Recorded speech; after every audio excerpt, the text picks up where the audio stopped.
Պարոն Թադեոսյան, դուք Արցախյան առաջին ազատամարտի վավերագրողներից մեկն եք եղել։ Ես կխնդրեմ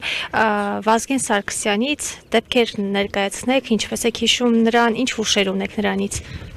Դե ճիշտ ասած Վազգենը լեգենդար կենսագրություն ունի, բայց չշատախոսելու համար մի բան կասեմ։ Սահակյան Գագոյի հետ այն ժամանակ մենք փամփուշտներ էինք հայթայթում, ոչ միայն մենք, բոլորը վատ ժամանակներ էին 90 թիվ Գագոն ինձ զանգեց, ես այդ խմբում էի, բացի մասնագիտական գործերից, ինչպես շատերը, ինչ ասես անում էինք հանուն Արցախի, հանուն պայքարը, որ կարողանայինք օգտակար լինել, եւ ասեց պիտի գնանք, Վազգենը մեզ է սպասում։ Երեկոյան դե ինչ որ տեղից արդեն բերել էինք ինչ որ բաներ, փամփուշտներ, տարբեր տեսակի բաներ եւ այլն ու գնացինք հենց իրենց տուն։ Գնացինք իրենց տուն, ինքը ամառային հագած էր, տնային հագուստներով, մի հատ մեծ ձմերուկ կար սեղանին ու բաժակներ։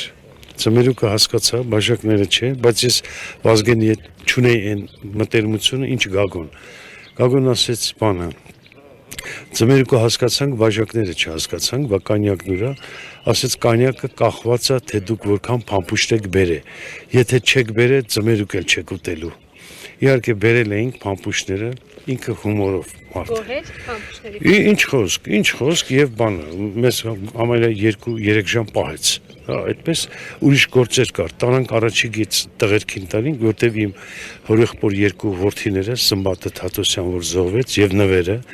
նույնպես իր ջոկատում էին, Գրիգորը կար, այն ժամանակ այժմ գեներալ Գրիգոր Գրիգորյանը, եւ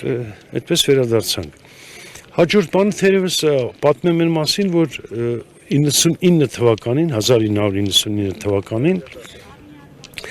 հին օպերատորներ շատ կային, շատերին գիտեինք, հարկապես որ հսկայական գործեր արել,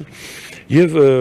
ասեցին Վազգենը կանչում է։ Ես ու Արաբոյի Ռուբոն օպերատոր գնացինք Աստվածորտուր Պետրոսյանի հետ, գնացինք իր մոտ, բարևեց, այդպես սիրալիր եւ այլն, ասես տղերք, ժամանակը չի, որ մենք մեր հերոսների մասին սկսենք շարք։ Ես հիացած էի այդ առաջարկից, անկեղծ Ռուբոն նույնպես, դե ահռելի նյութ ունեինք կուտակած, շատ օպերատորներ կային, Վարդանը, մյուս Վարդանը Արմենը, Հակոբը Պողոսյան, մտքովս արագ անցնում էր, որ համախմբենք տղաներին, հա, սկսենք այդ գործը։ Եվ մանրամասների մասին մի քիչ խոսեցինք, ինչ պետք է լինի, ինչ ուղղվածություն, ինչ ամպլուա, շարք պետք է անենք հերոսների, այնուհետև տարեգրություն, Արցախյան պատերազմի, որ թվին ինչ կռիվ ա եղել, որ ամսաթիվ, որ դիրքերում եւ այլն։ Ասեց, տալիս եմ ձեզ ամենավերջի հարցը։ Որքան ժամանակից առաջի եթերը կստանանք։ Մտածեցինք, ասացինք 3 ամիս, իսկապես 3 ամիսը նորմալ է, որպեսզի գլոբալ գործ է, այն թվերին, որ տեխնիկա քիչ էր եւ այլն, ասեց 3 ամիսը շատ է, Սամվել, Ռուբո, շատ է, ասենք լավ, գուցե 2.5 չի ասեց, մի ամսից պետք է եթեր գնա, Վազգենին դժվար էր ասել ոչ,